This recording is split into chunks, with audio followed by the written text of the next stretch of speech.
De la même façon que le commerce électronique promettait au début des années 2000 de faire disparaître les distributeurs et les intermédiaires, le pair-à-pair marchand semble pouvoir mettre à l'écart de nombreuses professions. Ce qui donne pourtant un tel pouvoir d'attraction au pair-à-pair marchand, c'est la capacité des acteurs à naviguer entre les rigidités réglementaires et à débusquer les rentes de monopole dont bénéficient certaines professions.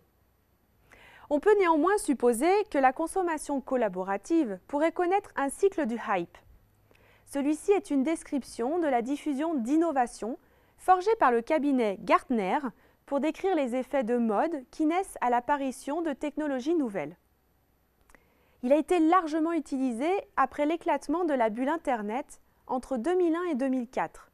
Il se caractérise par 3 phases.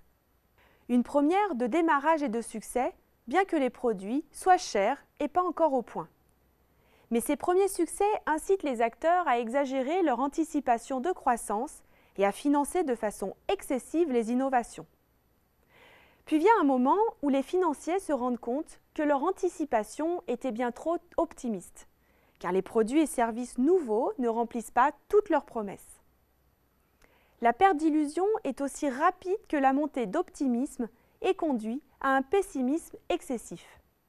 Suit alors une phase de croissance beaucoup plus modérée des anticipations, conforme au développement réel des services qui ne cessent de s'améliorer et pour trouver enfin leur marché.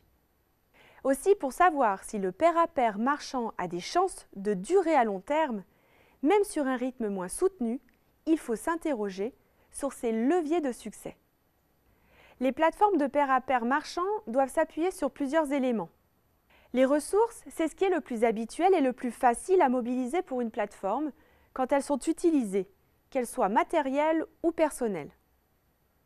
Si la coordination des interactions entre l'offreur et le demandeur de services est importante, Internet apporte de nombreuses facilités pour la communication. Et la centralisation de cette communication sur une plateforme unique rend ce matching plus aisé. La consommation collaborative peut nécessiter dans certains cas une expertise, comme en témoigne le cas des professions juridiques évoquées précédemment.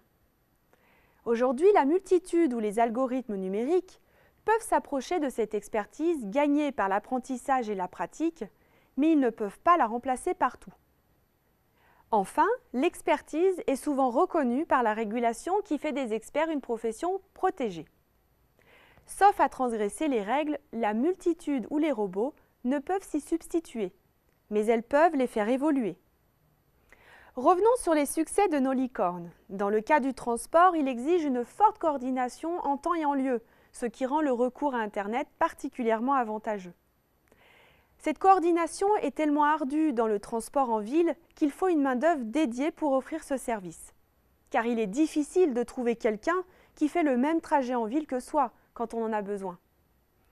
Pour le transport à longue distance, la demande est moins fréquente et la mobilisation d'une main-d'œuvre dédiée est donc inutile. Le deuxième facteur favorable pour le transport, c'est la disponibilité de ressources. Dans ce cas, ce sont les voitures qui coûtent cher et qui peuvent être mieux rentabilisées. Le troisième facteur, c'est la compétence modeste que nécessite le service de transport.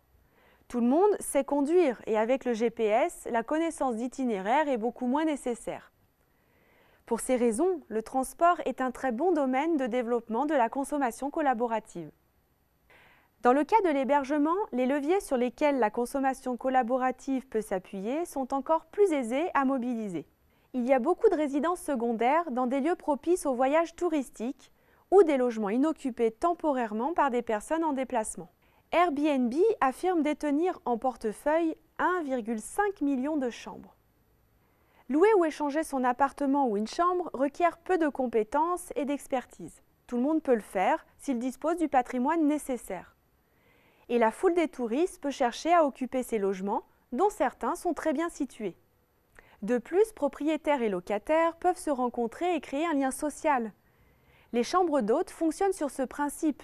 Airbnb leur donne une visibilité mondiale. Et le marché devrait continuer à croître avec la montée des classes moyennes dans les pays émergents. Il est tout à fait possible que celles-ci suivent le cycle du hype et ne soient donc pas la grande révolution industrielle du XXIe siècle. Par contre, elle devrait connaître une période de croissance sur un rythme moins soutenu que ce que l'on observe actuellement dans le transport et l'hébergement.